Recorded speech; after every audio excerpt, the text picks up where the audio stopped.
এখন অন্যান্য ধর্মের এবং অন্যান্য সংস্কৃতির কোনো বিষয় নিয়ে আসলে কখনো এরকম বড় বড় ইস্যু আমরা কখনোই দেখিনি, যতটা আমরা দেখি যে হিজাব এবং নিকাব ইস্যু নিয়ে। হিজাব মুসলিমদের ড্রেস, কিন্তু নিকাব আসলে মুসলিমদের কোনো ড্রেস না। তার বক্তব্যটা এটা ছিল যে নিকাব মুসলিমদের কোনো ড্রেসই না। এখন হিজাব বলতে বা নিকাব বলতে আসলে উনি কি বোঝাতে চেয়েছেন, মানে উনি মূলত যেটা বোঝাতে চেয়েছেন সেটা হচ্ছে এরকম যে মুখ মুখমণ্ডল হচ্ছে ঢেকে রাখা। এখন আমরা তো জানি সবাই কোরআন হাদিসের আলোকে একজন মুসলিম হিসেবে যদি কেউ পরিপূর্ণ পর্দা মেনটেন করতে চায় তাহলে সে তার মুখমণ্ডলও ঢেকে রাখবে। কারণ একজন মানুষের সৌন্দর্যের বিষয়টা বা আসলে সৌন্দর্যের বিষয়টা তার চেহারার মাধ্যমে বা তার মুখমণ্ডলের মাধ্যমে আসলে ফুটে ওঠে। তাহলে কেউ একজন মুসলিম হিসেবে যদি পরিপূর্ণ পর্দা মেনে চলতে চায় এবং সেটা তার সংস্কৃতির বা ইসলামী সংস্কৃতিকে সে ধারণ করে যদি কেউ মনে করে যে না সে পরিপূর্ণভাবে পর্দা মেনটেন করবে, তাহলে এখানে তো আসলে বাধা দেওয়ার মতো মানে কারো কোনো কিছু থাকার কোনো বিষয় না। কিন্তু আমরা দেখছি যে আমাদের দেশে আমরা জানি যে বেশিরভাগ হচ্ছে মুসলিম অধ্যুষিত একটা দেশ। তো এই দেশে আমরা জানি যে এখানে হিন্দু, মুসলিম, বৌদ্ধ, খ্রিস্টান সব ধর্মের মানুষই আসলে বসবাস করে। আমরা সবাই চাই একটা সম্প্রীতির দেশ গড়ে উঠুক, এখানে সবাই মিলেমিশে বাস করবে এবং যার যার ধর্ম শেষে পালন করবে।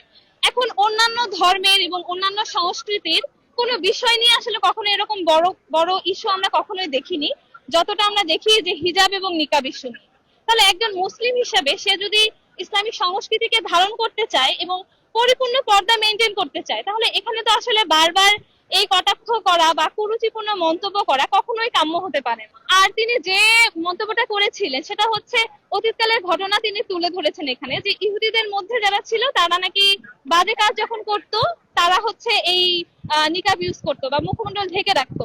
কিন্তু এই বিষয়টাকে তো তারা কোনোভাবেই সামনে নিয়ে আসতে পারে না। কেউ যদি ইসলামী সংস্কৃতিকে পরিপূর্ণভাবে ধারণ করে এবং সে মনে করে যে না আমি হচ্ছে এভাবেই চলবো, তাহলে সেক্ষেত্রে আমরা তাকে কিভাবে এই জিনিসটাকে বাধা দিতে পারি এবং বারবার এরকম কুরুচিপূর্ণ মন্তব্য করতে পারি। তো আজকের এই মানববন্ধনের মাধ্যমে আমরা সবার প্রতি এই উদাত্ত আহ্বান জানাবো যে সম্প্রীতির এই বাংলাদেশে যে যার ধর্ম এবং যে ধর্ম অনুযায়ী তার সংস্কৃতিকে তারা ধারণ করবে এবং তারা সেই অনুযায়ী এই সংস্কৃতিকে লালন করবে।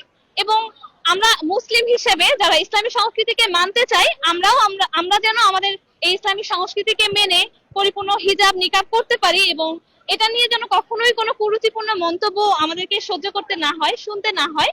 এটার জন্য আমরা সবার প্রতি উদাত্ত আহ্বান করব এবং সবাইকে বলবো যে আমাদের প্রতি সহমর্মী হতে, এরকম কুরুচিপূর্ণ মন্তব্য আর কখনোই না করতে।